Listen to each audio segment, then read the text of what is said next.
Bonjour tout le monde, bienvenue dans cette nouvelle capsule de À ciel ouvert. Aujourd'hui, je vais approfondir un petit peu plus un des éléments du Big Beautiful Bill, parce que moi et Isaac, on en parle dans le podcast précédent, mais je voulais approfondir un petit peu sur les déductions SALT, qui sont les State and Local Taxes, parce qu'on a fait beaucoup de recherches, et je pense que c'est quand même assez important d'en parler. Donc, bonne écoute! En fait, si on traduit ça en français, ce sont des impôts qui sont payés à l'État ou à la municipalité aux États-Unis. Donc, en fait, ce sont des déductions qui permettent d'éviter de payer 2 fois des taxes, donc de payer des taxes au fédéral et en plus à la municipalité ou à l'État. SALT, qu'est-ce que ça inclut? Ça inclut des impôts sur la propriété immobilière, ça inclut aussi des impôts sur le revenu de l'État, si applicable, c'est pas partout dans tous les États que c'est comme ça, puis aussi parfois des taxes locales spécifiques aux États ou à la municipalité. Puis, en 2007, avec sa réforme fiscale, Trump avait instauré ce plafond de déduction-là à 10 000 $ par année pour les contribuables. Puis, avant 2017, avant que Trump impose un montant maximal de déduction, il n'y avait pas de plafond. Donc, les gens, les contribuables, pouvaient déduire tout ce qu'ils avaient payé en impôt local. Puis, pour vous donner une petite statistique, c'était 91% des avantages de la déduction qui étaient réclamés par des personnes avec un revenu supérieur à 100 000 $ par année. Donc, ça avantageait plus une catégorie de personnes avec un revenu plus élevé, peut-être que la moyenne des foyers aux États-Unis. Puis, pour vous montrer une petite carte du monde, les contribuables qui sont plus nombreux à demander les déductions d'impôts sont dans des États comme New York, le New Jersey, la Californie, le Connecticut.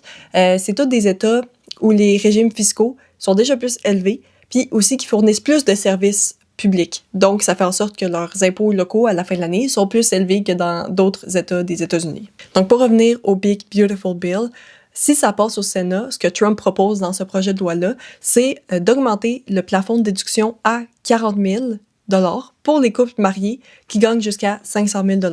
Donc, ça signifie que les personnes qui rentrent dans cette catégorie-là peuvent avoir une plus grande déduction sur leurs impôts fédéraux qui va aller jusqu'à 40 000 $ maximum. Donc, ce qu'on peut constater avec ce changement-là, c'est que c'est très avantageux pour ceux qui ont un revenu qui est plus élevé puis qui vivent dans des villes qui ont une forte taxation. Donc, qui payent beaucoup d'impôts locaux, ben eux vont voir leurs impôts fédéraux réduire de beaucoup.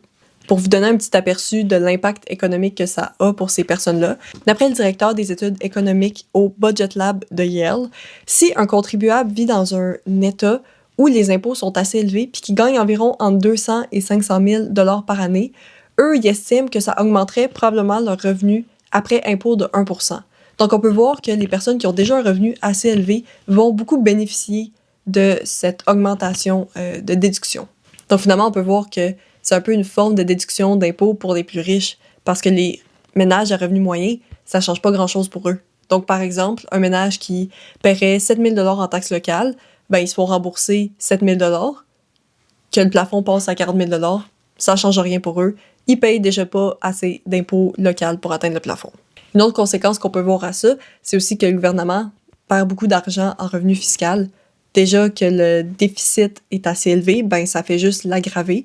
Puis en plus de toutes les autres dépenses, par exemple militaires ou juste les autres crédits d'impôt, on en parle dans le podcast si vous voulez aller voir, ben ça fait juste aggraver le déficit de plus en plus. Puis même dans le Parti républicain, c'est pas tout le monde qui s'entend sur l'augmentation des déductions. Donc bref, pour faire un petit résumé, la déduction SALT, ça aide les contribuables, les gens qui habitent aux États-Unis, à pas être taxés 2 fois sur le même revenu, donc au fédéral et local.